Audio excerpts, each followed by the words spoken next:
Je m'appelle Bharat Agarwal, professeur d'oncologie au Centre de recherche sur le cancer de l'Université du Texas. Lorsque nous avons entamé nos travaux sur la curcumine, il y avait moins d'une cinquantaine de publications. Aujourd'hui, il y en a plus de 3000. L'effet de la curcumine sur la plupart des formes de cancer communes a maintenant été étudié. Et à ma connaissance, il n'y a pas de type de cancer qui ne répondent pas à la curcumine. La curcumine opère sur les cellules souches du cancer, inhibe la survie des cellules cancéreuses, bloque la prolifération de ces cellules, leur invasion, l'angiogenèse des cellules et la métastase. En fait, la curcumine est un inhibiteur de toutes les grandes étapes de la formation du cancer.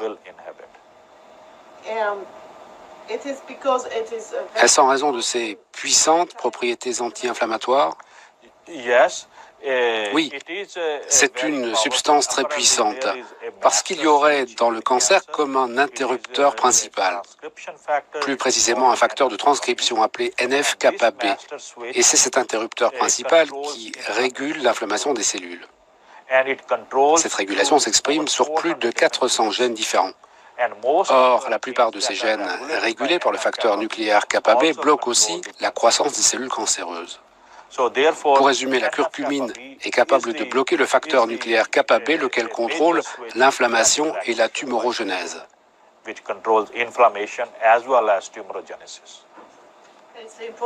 Et c'est important parce qu'il n'y a pas de cancer sans inflammation. Tout à fait. C'est devenu l'hypothèse principale dans la biologie du cancer. L'existence d'un terrain inflammatoire est une condition indispensable. Mais attention, ces états inflammatoires doivent se développer sur la durée, pendant 20 à 30 ans, avant de donner lieu à un cancer qui peut être dépisté.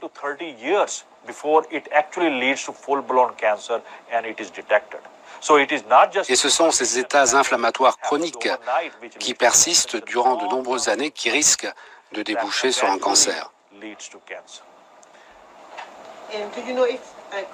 Et la curcumine bloque-t-elle l'action des carcinogènes que nous avons tous dans le corps? Oui, beaucoup d'études, entre 500 à 1000 études, ont montré que la curcumine bloque la carcinogenèse, tout simplement. Ici, nous voyons des cellules pancréatiques cancéreuses durant le processus d'apoptose envers les cellules vivantes. Nous les avons traitées soit à la curcumine, soit à la gemcitabine, la chimiothérapie standard pour les cancers du pancréas, soit les deux à la fois. Et nous avons constaté que l'apoptose des cellules arrive à son maximum quand le traitement associe curcumine et gemcitabine. Les deux ensemble fonctionnent bien. Et la curcumine réduit-elle aussi l'angiogenèse? En effet, la curcumine est un inhibiteur puissant de l'angiogenèse. Il semblerait que la protéine qui déclenche l'angiogenèse soit totalement inhibée par la curcumine. On le voit bien ici sur ces cellules pancréatiques cancéreuses. La tumeur est fortement angiogène, c'est la couleur rouge qui l'indique. L'angiogenèse fait grandir cette tumeur et dès que l'on donne de la curcumine aux souris, l'angiogenèse disparaît, la couleur rouge s'estompe et la tumeur décroît. Voilà ce qu'on a constaté. La tumeur décroît fortement. Et les vaisseaux sanguins disparaissent? Oui, et on peut dire que la curcumine est un puissant facteur anti-angiogénique. Voici un exemple de traitement à la curcumine de patients atteints d'un cancer du pancréas. On leur a administré 8 grammes de curcumine par jour pendant 2 mois. 17 patients ont répondu, 11 ont montré une stabilisation de la masse tumorale et chez un patient, une régression de la tumeur a été enclenchée. En l'occurrence, la tumeur a été réduite de 73%. Or, ce patient, on lui avait dit qu'il lui restait 3 mois à vivre.